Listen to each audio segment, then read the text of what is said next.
नमस्कार दोस्तों, स्वागत है आप सभी का। इस वीडियो में हम कक्षा 8वीं के इतिहास के अध्याय 2 का अन्वेषण करेंगे, जिसमें हम देखेंगे कि कैसे ईस्ट इंडिया कंपनी ने व्यापार से शुरुआत करके भारत में अपनी सत्ता स्थापित की, है ना। तो हमारे दूसरे चैप्टर का नाम यहाँ पे आप देख भी रहे हैं, है ना, कि व्यापार से साम्राज्य तक कंपनी की सत्ता स्थापित होती है। इस अध्याय में हम 3 मुख्य बिंदुओं पर चर्चा करेंगे, जो इस प्रकार है। ईस्ट इंडिया कंपनी का आगमन, इसमें हम जानेंगे कि कैसे ईस्ट इंडिया कंपनी ने भारत में व्यापार शुरू किया। दूसरा होगा कि व्यापार से सत्ता तक, इसमें हम देखेंगे कि कैसे कंपनी ने अपने व्यापारिक गतिविधियों को बढ़ाकर सत्ता हासिल की। और तीसरा होगा कंपनी की सत्ता स्थापना, इसमें हम समझेंगे कि कैसे कंपनी ने भारत में अपनी सत्ता स्थापित की और इसका क्या प्रभाव पड़ा। दोस्तों, हम अध्याय के मुख्य बिंदुओं की विस्तृत व्याख्या करेंगे। हम उदाहरण और चित्रों के माध्यम से समझेंगे कि कैसे ईस्ट इंडिया कंपनी ने भारत में अपनी सत्ता स्थापित की। तो दोस्तों, इस वीडियो को देखें और ईस्ट इंडिया कंपनी की सत्ता स्थापना के बारे में जानने के लिए तैयार हो जाएं। हमें उम्मीद है कि यह वीडियो आपके लिए उपयोगी होगा और आपके अपने इतिहास के अध्याय को बेहतर ढंग से समझने में मदद करेगा। तो आइए इस चैप्टर की शुरुआत करते हैं। दोस्तों, ये चैप्टर बड़ा है, इसलिए हम लोग इसको 2 भागों में पढ़ने की कोशिश करेंगे। मुगल बादशाहों में औरंगजेब आखिरी शक्तिशाली बादशाह थे। उन्होंने वर्तमान भारत के एक बहुत बड़े हिस्से पर नियंत्रण स्थापित कर लिया था। 1707 में उनकी मृत्यु के बाद बहुत सारे मुगल सूबेदारों और बड़े बड़े जमींदार अपनी ताकत दिखाने लगे थे।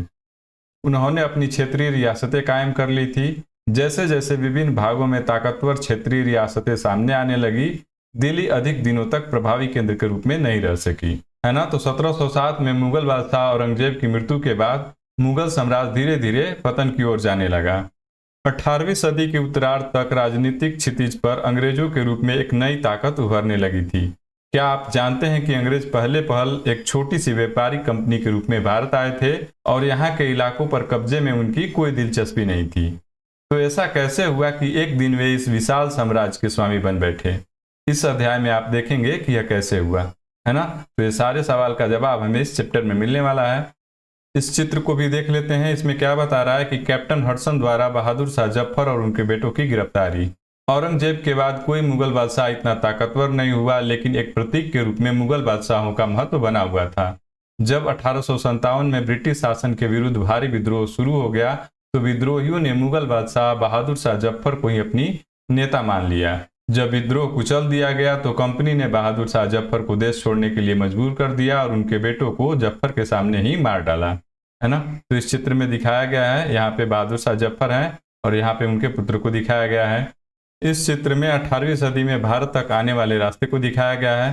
तो आप देख रहे हैं कि ब्रिटेन और आइसलैंड से अगर भारत आना हो तो किस तरीके से रास्ता था, है ना। तो ये जल रास्ता था।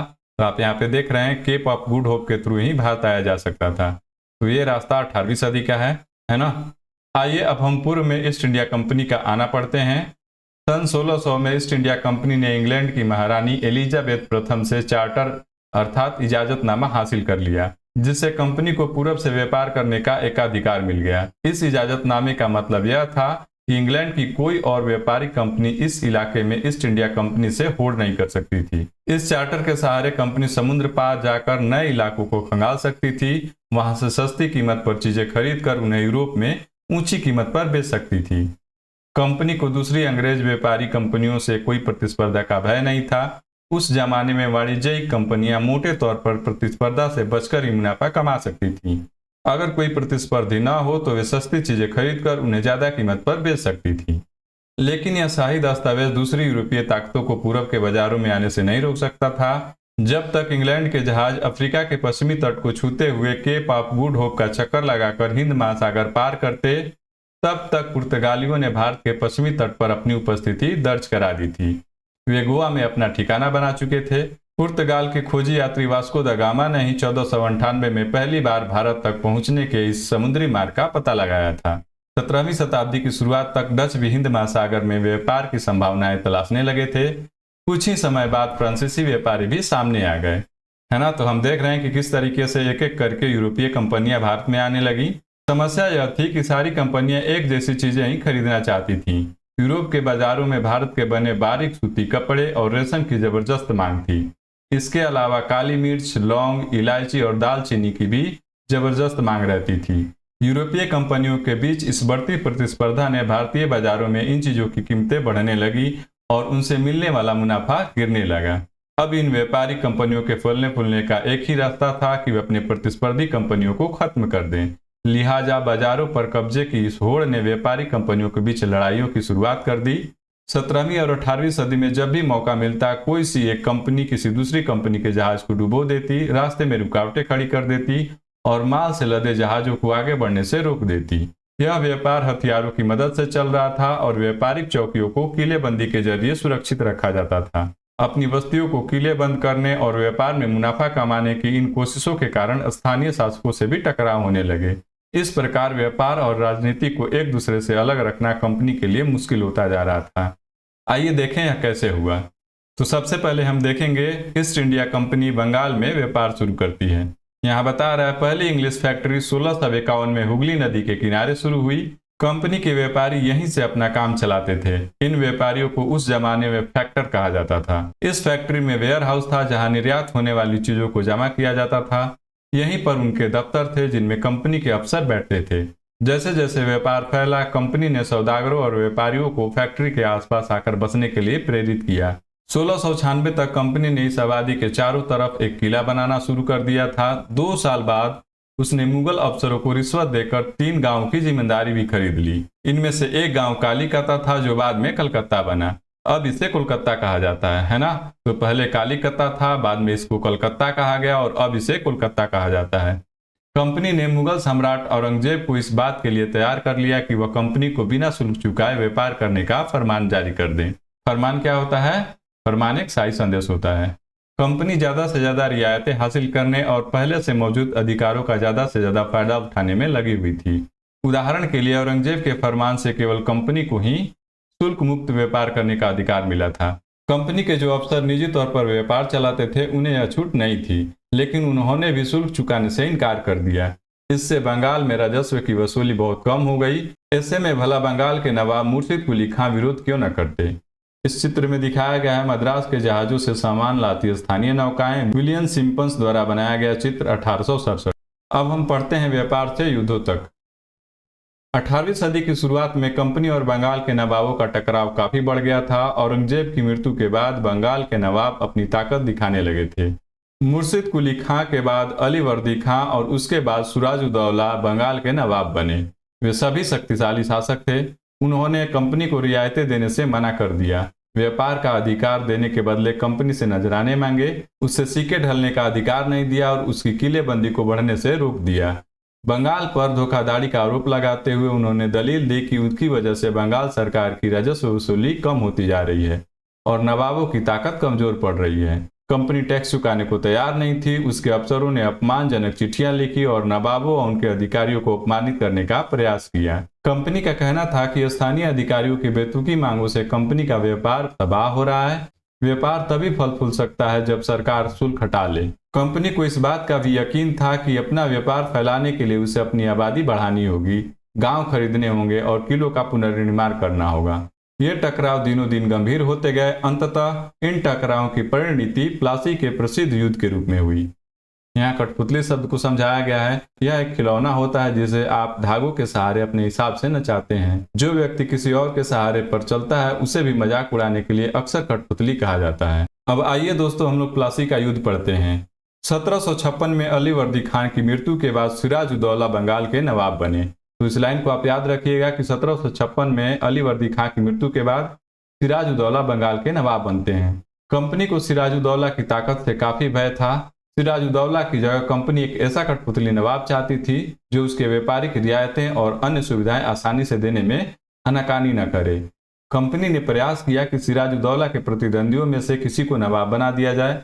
कंपनी को कामयाबी नहीं मिली। जवाब में सिराजुद्दौला ने हुक्म दिया कि कंपनी उनके राज्य के राजनीतिक मामलों में टांग अड़ाना बंद कर दे, किलेबंदी रोके और बाकायदा राजस्व चुकाए।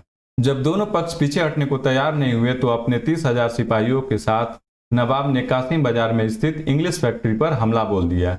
नवाब की फौज ने कंपनी के अफसरों को गिरफ्तार कर लिया, गोदाम पर ताला डाल दिया, अंग्रेजों के हथियार छीन लिए और अंग्रेजी जहाजों को घेरे में ले लिया गया।